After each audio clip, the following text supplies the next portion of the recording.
Exploitation Colonization.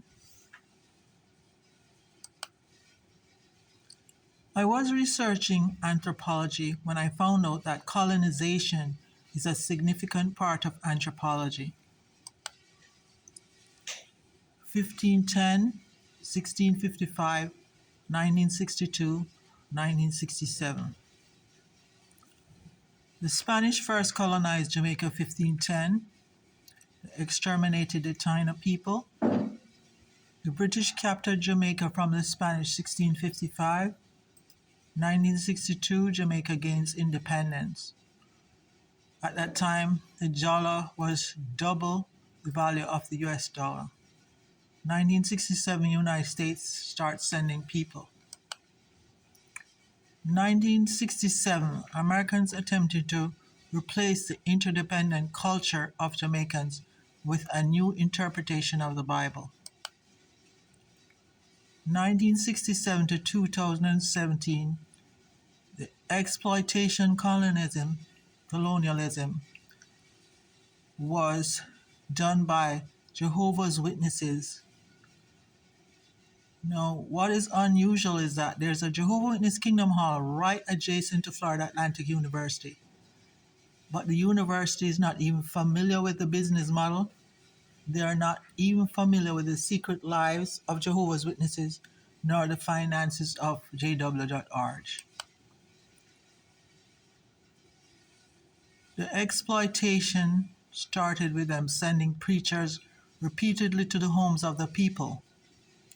Many people like me who joined the Jehovah's Witness organization were sidetracked to USA, to work, and to universities. The Jehovah's Witnesses acquired land and buildings all over the world, including Jamaica. I was one of the volunteers who assisted 200 quick bill leaders who fly out from the head office so that the land and buildings of Jehovah's Witnesses have low cost and low maintenance. So they have accumulated US 23 billion in land and buildings all over the world. And they have these secret lives. And people don't really know what's going on, because what they do is they extract you from your family. They prevent you from celebrating birthday and Christmas and 4th of July. And you just stick with this little group. And this group is very secretive. And they do a lot of things that are unusual and break the law. So when Trump was president, the Kushners acquired the US $340 million building in New York called the Watchtower Building.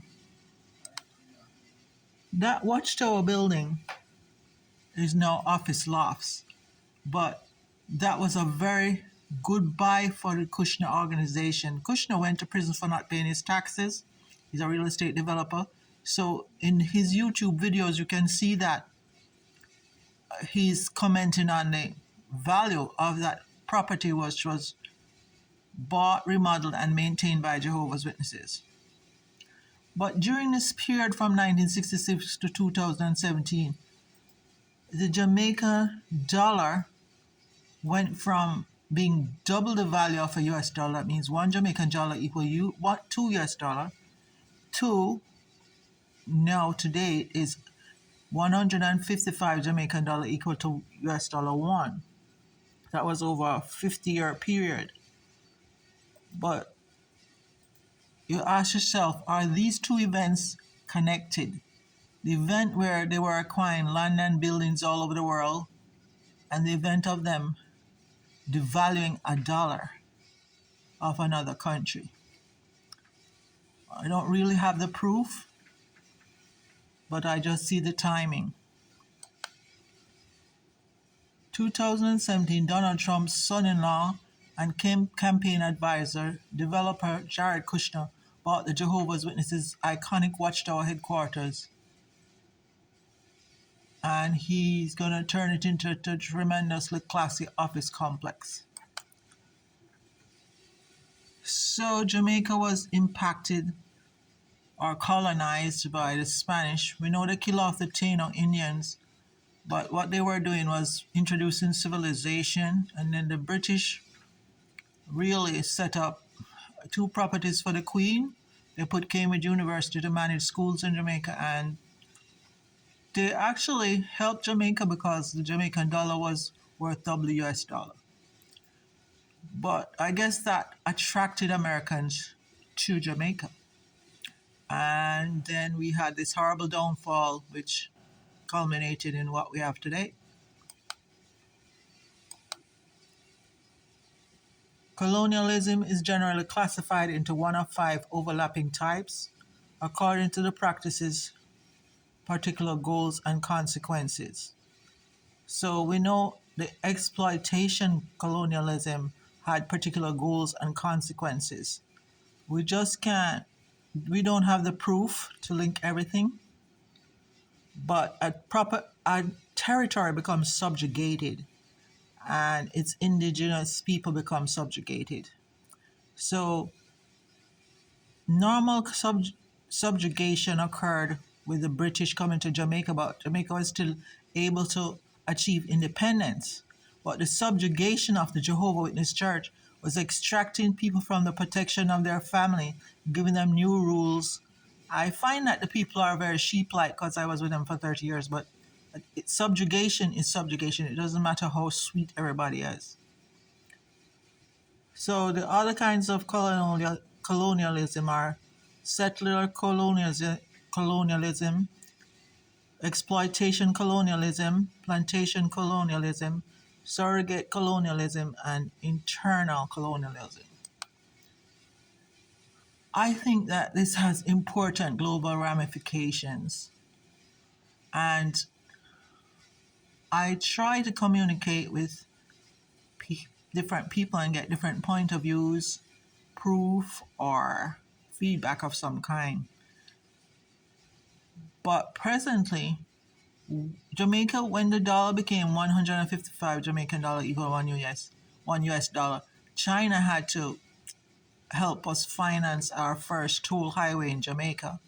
And then Kamala Harris gave us a $20 million grant. And then the European Union also gave us money. But the European Union has always liked Jamaica, I guess because people want a vacation there. But the fact that all this happened, I feel very sad because Jamaica is such a small country. And my father is from Havana, Cuba, and Havana, Cuba decided to block the United States, and so their economy was frozen since 1958. They even have the cars from 1958, and they had to get parts for those cars from Cuba and Russia. But Jamaica left itself open, and we still experience a very bad demise. And 70% of the population in Jamaica cannot really afford to buy meat. It is really a Facebook comment by a politician in Jamaica, which I'm repeating. But I don't know how the financing of the toll highway in Jamaica worked out. I don't know the terms of it, but China is also doing a lot of infrastructure projects in Africa and other places. So I hope it's cheaper than the IMF. So now we know that it is said that euros and the European Union were designed to control more of the global wealth. And then Bitcoin and cryptocurrency was also designed to control some of the global wealth. And then we had BRICS stepping up and China stepping up and saying they're going to dethrone the US dollar. Now we have a statement from BRICS saying they're not dethroning the US dollar. But the point is that people need to know what is happening, especially when others get hurt and when there's greed and conflict or something is unfair. I think people need to know. So I like to use this diagram over and over in many videos. This is the airport in Jamaica. This is my parents' house. So, we had a heavy traffic because we were near the airport. We just came down this road. But how they came in, the Jehovah Witness, first there was a man and there was a woman, then there was the Jackson 5. How access was achieved? How did they buy? They built a Kingdom Hall in my mom's neighborhood. They have a headquarters in Jamaica. They have other properties. How things happened? Well, people were convinced that this was the right interpretation of the Bible. Especially for me as a 10-year-old child, the people were very nice. And the Jackson 5 later left the Jehovah's Witness organization and became Muslim, but the people were really nice. So that's what actually happened. What are the long-term effects? Well, I do not like that there's a Institute of Learning, Florida Atlantic University. When I graduated from the school was kind of a poor university, and now it got 39 million and 49 million.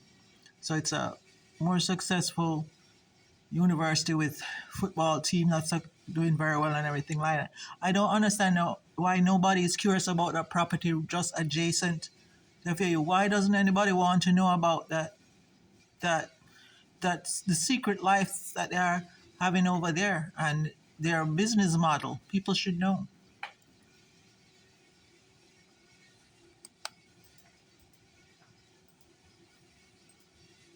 So I think that the digital sovereignty is giving a lot of access to information, but if you're not looking for it, you will not get it. For instance, I was Googling Bitcoin ATMs in Boca Raton and I saw 30 locations. That AI is wrong. So I don't know how much wrong information is out there on the internet, but we need the right information out there, and we need digital sovereignty in all the countries to actually give proper access so that information will be correct and there won't be any injury to anybody.